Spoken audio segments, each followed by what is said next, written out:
Этот шнурочек связан таким образом, что если потянуть за ниточку, он распускается. Немножечко распустите его, для того, чтобы у нас была вот такая вот длинная ниточка. Один конец и второй конец тоже нужно распустить. Дальше нам будет нужна игла с широким ушком. Вставляем нитку в иголку, захватывая все вот эти вот тоненькие ниточки, из которых состоит у нас шнурок. И дальше делаем таким образом. Вводим иголку в петельку, из которой у нас исходит рабочая нить. Вводим изнутри наружу, вот таким образом. И затягиваем петельку, чтобы она была такая же, как все остальные. Дальше берем конец от нового клубочка и вводим иглу в одну петельку снаружи вовнутрь, а в другую петельку изнутри наружу.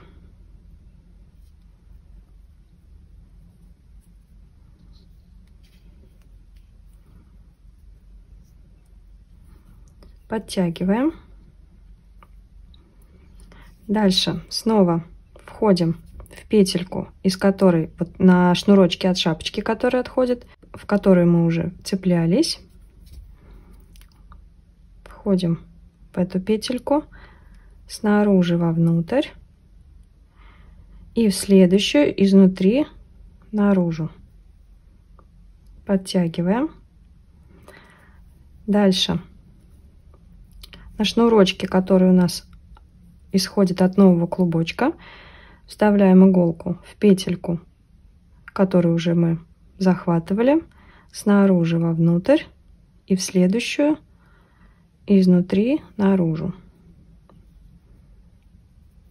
Подтягиваем. Идем снова в шнурочек, который исходит от шапочки, в петельку, которую мы захватывали, снаружи вовнутрь, следующую изнутри наружу. Подтягиваем.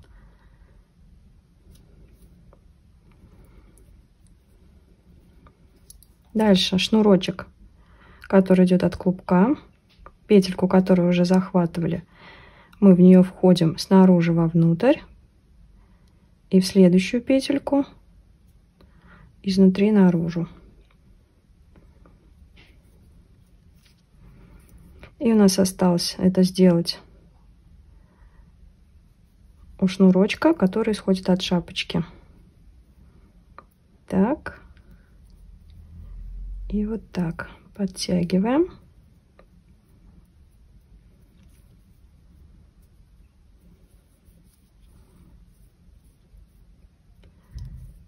И здесь вот это вот отверстие, которое у нас получилось, сшиваем.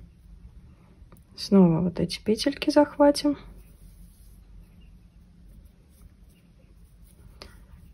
И здесь. Все, мы с вами соединили очень аккуратно шнурочек. Таким образом можно соединить абсолютно любой шнур. Эти ниточки мы прячем внутри шнурочка.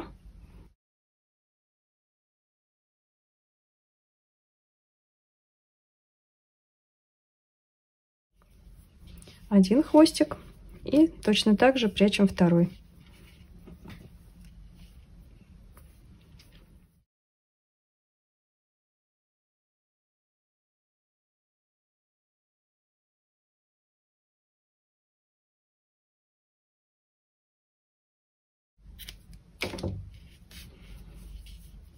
Все, можно дальше продолжать вязать.